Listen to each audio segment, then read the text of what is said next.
Hey guys, welcome to Break It Yourself. Today we're going to be reviewing the iCommand version 2, and I did kind of a initial thoughts on the iCommand version 1, ended up sending it back because I had a lot of issues with it. I now have the version 2, and just to kind of give you a background of what the iCommand is, this is an auto stoker or a controller for the Kamado Joe, Big Joe, as well as the Classic.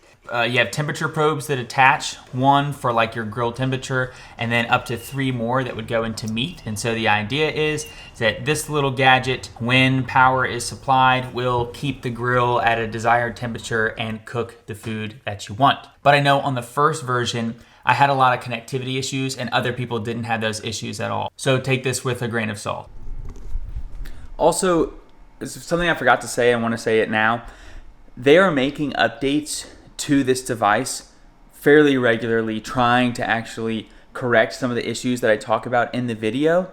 And I probably won't be able to get a video out that's relevant enough to those updates. But one of the things I've been doing is every time I'm doing a test or a cook, I'm putting it on Instagram. So if you really want to keep up with what's going on and at least see my experience, go ahead and check out my Instagram.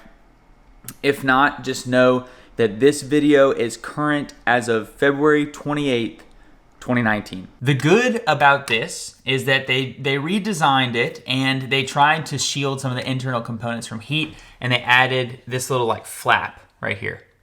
And the reason they added the flap was that some people would leave the iCommand on the grill. They would shut the top vent and they would walk away and the heat would escape through the iCommand and it would burn up all the electronics. But with the introduction of this flap, it causes a lot of issues in cooking. So let me talk about the good first. The good is that they did fix, at least my temperature probes, when I did a boil test on them, were matching 212 perfectly. So that was great news. It does seem that the sample rate is lower than the old version. I was getting an update about every 20 seconds, which didn't really matter to me that much at all. And the connectivity was really easy. It was rock solid. It stayed connected to Wi-Fi the entire time. I think I've already done 8 cooks, some overnight, some during the day, just testing it out, getting as many tests in as I can, trying a lot of different methods.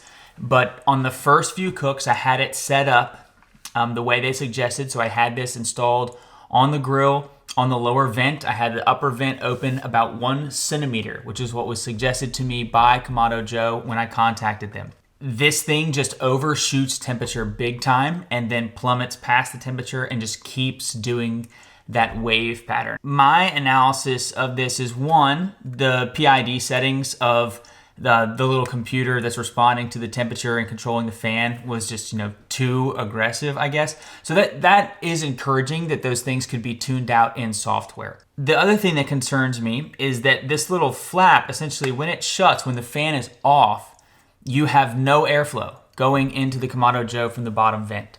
And what seems to me is that makes the fire just die very, very quickly. And then the fan kicks on. And what the fan's actually doing is introducing cold air into the grill. So what I would see is that the fan kicks on, the temperature plummets, fan stays on at 100% for a while, gets the fire really, really, really hot until it can heat the grill up and overcome the air that it's pumping in. And it gets it close to the temperature that it thinks, but then the fire is so stoked at that time, but when this shuts off, it just overshoots that temperature, shuts the air off, and then slowly comes back down. And it would just do that over and over and over again. So I toyed around with putting the temperature probe for the grill in different areas. I followed what I think John Setzler suggested and attached it to the actual dome thermometer on the top. That had a little bit better success. And then what I went ahead and did was opened the bottom vent. So I kept the iCommand on the grill, but opened the grill maybe half an inch or so. And that actually worked really, really well, but it only worked because this wasn't doing anything. So I used this to get up to temperature with the vent closed. Once I, overshot and was coming back down, I opened up the bottom vent. So I had the bottom vent and the top vent open, sort of how the version 1 worked. And just having natural airflow go through the grill had pretty good temperature control. And then this was only needed just slightly. So it would dip below and then this would kick on just a little bit and kind of get me back. And that worked for a few hours, but then those big temperature swings came back. So I am hopeful that it looks like the path forward will be some type of way to keep that bottom vent open a little bit to keep the airflow going. And then it looks like they just need a controls engineer to help with the software so that you can program the fan correctly. There are some additional things that I would like to see, and a lot of it is on the software side. I don't think there's anything that we're gonna get done about this flap. I think the solution is going to be opening the bottom vent, like I said. But on the software side, I think it's really lacking. I would really like some customization, and I would like some input into how the fan actually behaves. Just because I'm not sure you can have a one-step solution for this device that will cover your classic, your Big Joe, and then versions 1, 2. I know 1 and 2 are very similar, but the third one that's coming out, I'm a nerd and I would like to experiment anyway. I would really like some advanced settings in the app so that I could control.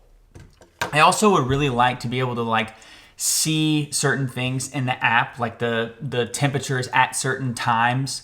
It just kind of shows you the graph and that's it. You can't look at a specific point in time like an XY at all. The other thing is that the further along you go in the cook, the less fan data it shows you, which I thought was really interesting. So in the first hour, it kind of samples, I don't know, it looked like every 5 minutes or so, you'll see what the fan is doing.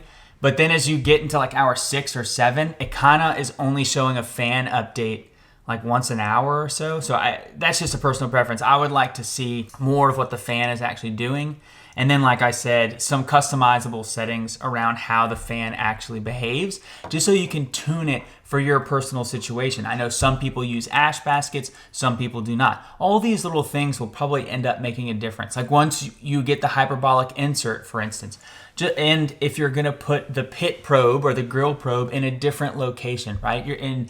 I just think that they need to add that to the app. I really, as you know, if you're a fan of this channel, get into technology and like new things. And this was really exciting, especially for the price point, because comparable systems run into like the upper 300s and $400 range. And this is close to half the price. I think this is about 220 bucks right now.